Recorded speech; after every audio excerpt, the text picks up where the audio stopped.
The road out of Red Creek was long, dusty, and lined with cottonwoods that whispered whenever the wind passed through their branches. Clara Reeves walked it slowly, her small traveling bag swinging at her side, though traveling made it sound hopeful. Nothing about her steps felt like beginning a journey. Every stride felt more like the slow retreat of someone who had lost the last piece of a life. She thought she belonged to dot asterisk. The sun sat high in the sky, bright but somehow cold. Even its warmth couldn't touch the heaviness inside her chest. Her husband had been in the ground for only 3 days, and already the world had decided how she should move on quietly, obediently, with no claim to the home she had shared with him for 6 years. A home she had scrubbed, cooked in, cried in, dreamed in, and loved in. A home she believed would be hers until old age. Asterisk, she should have known better. Red Creek wasn't cruel in the open, but it had its own brand of politeness, smiles that hid judgment. Church pews that held gossip like hymns, neighbors who clucked their tongues at misfortune but kept their hands folded safely in their laps when help might have been needed. Asterisk, Clara had endured whispers for years about the empty cradle in the corner of her bedroom, about the doctor's quiet admission that she might never carry a child, about the sorrow tucked beneath her careful smiles. Her late husband, Warren, had been gentle about it. He had never blamed her, never let others' opinions reach their kitchen table. But Warren's absence now left those whispers to grow teeth. Asterisk, it wasn't even Warren's mother or father who forced her out, it was his sister, Matilda, who had. I always watched Clara with a hawk's eye, as though measuring every inch of her and finding her wanting. Matilda came the morning after the funeral, her black dress stiff, her voice stiffer. Asterisk, we Reeves take care of our own, she'd said, arms crossed. But you're not one of us now, Clara. You brought no children into this family, and there's nothing tying you to the name, you understand. Asterisk, Clara had understood many things in that moment. How small people could be in the face of grief. How quickly a widow became a burden. How easily family ties snapped when they were never tied out of love to begin with. Asterisk, her hands trembled, remembering it. She'd stood in her own kitchen, staring at the hearth she'd tended every winter. As Matilda told her, she had until sunset to gather what belonged to her. What belonged to her ended up fitting into a single bag: some clothes, Warren's Bible, her mother's hair comb, and a quilt she had sewn during her first year of marriage, with the hope that someday it would cover a newborn child. Asterisk, she walked faster now, as if distance might somehow replace belonging. Asterisk, a wagon rattled somewhere behind her, but she didn't turn. The sound of wheels knocking against the dirt wasn't unusual, and she didn't want anyone in town to see her tears. Pride was all she had left. Asterisk, but the wagon slowed. Hooves clopped softly.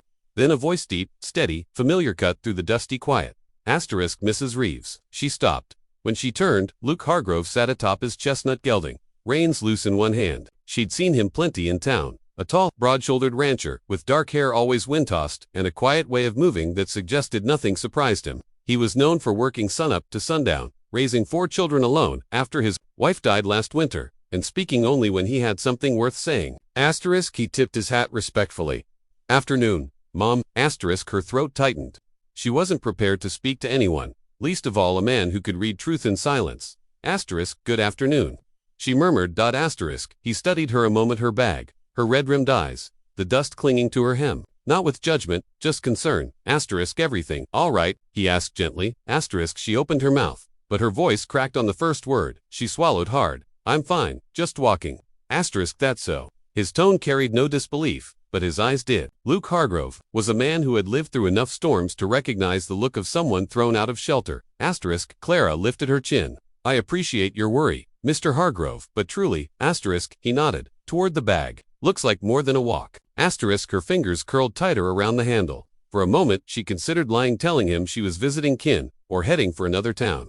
But she was too tired for falsehoods, too hollow to pretend she still had choices. Asterisk, she exhaled shakily. I was asked to leave the Reeves property. Asterisk, the words, once spoken aloud, felt like a final door shutting behind her. Asterisk, Luke's brows drew together, not in surprise, but in a slow-burning disapproval reserved for injustices he couldn't easily fix. I'm real sorry to hear that. Asterisk, she stared at the road. I'll manage somewhere. Asterisk, where? He asked softly. Asterisk, Clara looked up, blinking rapidly. She hadn't thought that far. All she knew was Red Creek wasn't home anymore. Asterisk, I don't know, she whispered. Asterisk, Luke shifted slightly in the saddle. My supply wagon's headed into town. Kids are with it. We're picking up grain and such. If you've no place settled yet, you're welcome to ride with us a while, at least until you figure a direction. Asterisk, Clara stiffened. Charity felt like another reminder of failure. Asterisk, I don't want to impose. Asterisk, you wouldn't be, he said simply. My children could use a kind face, and I reckon you could use a place to rest that's not the middle of the road. Asterisk a small, weak laugh escaped her, despite everything. You make it sound so reasonable. Asterisk most good things are. The silence stretched, soft and warm as the summer breeze. Clara lifted her eyes to his. Thank you, she said quietly, but I don't. Asterisk at that moment, a smaller wagon rolled into view behind him, pulled by a bay horse. 4 heads popped up over the edge, his children, watching with wide eyes, curiosity shining in every freckled face. Asterisk pa. The tallest boy called, we're waitin'. Asterisk Clara watched them 4 children who'd lost their mother not long ago. 4 lives Luke carried alone. Something inside her, something long aching and empty, stirred. Asterisk Luke gestured gently toward the wagon. Ride with us. No trouble in it. A long breath trembled out of her. All right, she murmured. Just for a little while. Asterisk Luke dismounted, offering his hand. His grasp was steady, grounding. Clara felt, for the first time in days, that she was not entirely alone. Asterisk together, they walked toward the wagon. Dust rising behind them, 2 widowed souls moving through the same patch of sunlight, unaware that the road ahead held more than either dared to hope. The Hargrove Ranch sat wide across the prairie like an open-armed welcome, its fences stretching far in every direction, its barn painted the faded red of hard seasons and honest work. Clara felt an ache rise in her throat the moment the wagon rolled into the yard, not from sadness, but from the unfamiliar, almost forgotten sense of being invited somewhere rather than tolerated. Luke guided his horse alongside the wagon while the children, perched like rowdy sparrows, leaned over the rails to get a better look at her. Asterisk the minute they stopped, the yard erupted into motion. Jonah, the eldest boy, hopped off the wagon with the practiced ease of someone who knew every inch of this land. The twins, Ruth and Elsie, clattered down after him, nearly tripping over their matching boots, while little Mary, barely 6 and soft as a mourning dove, stayed perched on the bench, staring at Clara with a small, curious smile. Asterisk Clara stepped down carefully, her dress brushing the dust. She felt 4 sets of eyes on her, studying, weighing, wondering. Children had a way of looking right through a person, straight into the heart. Asterisk Luke came around the wagon, his steps slow, letting the kids have their moment. He always moved that way around them, steady, thoughtful, giving them the space their mother would have given if she were still alive. Asterisk this here is Mrs. Reeves, Luke announced. She'd be visiting a little while. Asterisk visiting. Ruth echoed with delight, as if the word itself was a treat. Asterisk Jonah stepped forward, offering his hand with surprising maturity. Ma'am, he said, almost too formally, like he was determined to be the man of the family. Clara took his hand, impressed by the strength of his grip, firm but not overdone. Asterisk it's good to meet you, Jonah, she said. He flushed with pride. Elsie and Ruth, nearly identical except for a small freckle at the corner of Elsie's left eye, grabbed Clara's bag before she could protest. Asterisk we'll put it somewhere safe, Ruth declared. Asterisk yes, safe, Elsie chimed in, holding the bag like it contained treasure. Asterisk Clara blinked. Oh, I can carry that. Girls asterisk, but they were already scampering toward the house, chattering excitedly. Asterisk Mary finally slid off the wagon seat and toddled toward Clara, her little boots tapping softly against the packed earth. She stopped right in front of Clara, tilted her head, and whispered, "You smell like flowers." Asterisk Clara's heart nearly broke. No one had said anything so sweet to her in a long, long time. Asterisk Luke chuckled under his breath. They warm up quick. I can see that, Clara replied, brushing a hand gently over Mary's braid.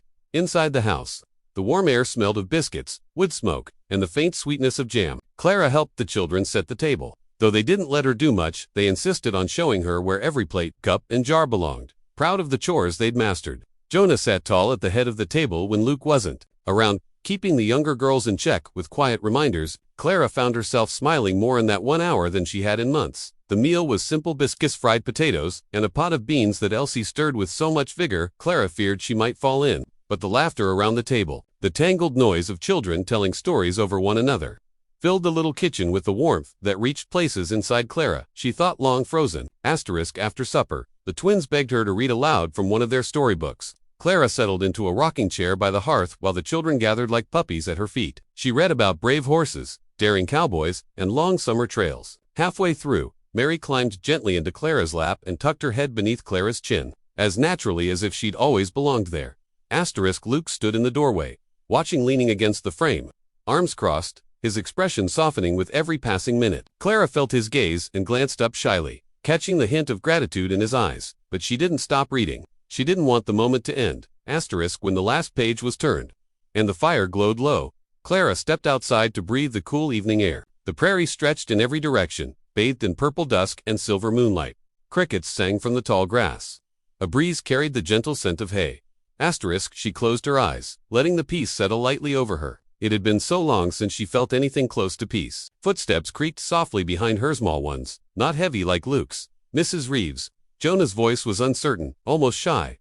She turned, offering him a warm smile. Yes, dear. Jonah twisted his hat in his hands, a habit he must have picked up from his father. Can I ask something? Of course. The twins hovered behind him, nudging him forward. Mary peeked from behind Elsie's skirt. Jonah swallowed.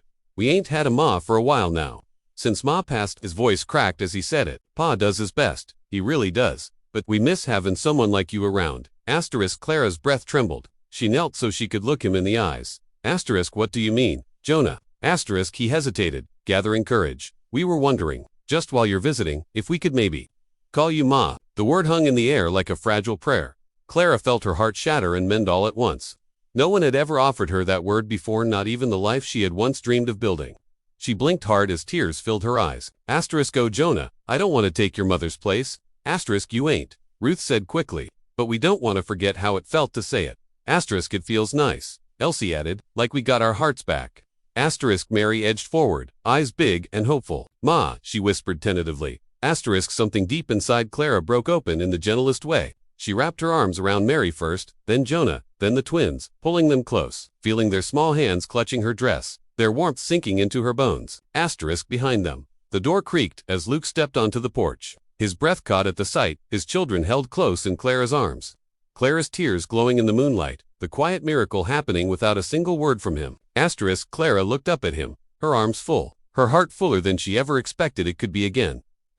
She whispered, voice trembling but certain, if it means that much to you, yes, you can call me Ma. The children cheered softly, their joy hushed but real, like sunrise breaking after a long winter. And Luke, the quiet rancher who had expected nothing from the day but another long evening of chore, stood still on the porch, his eyes shining with something he hadn't dared to feel since his wife died. Hope.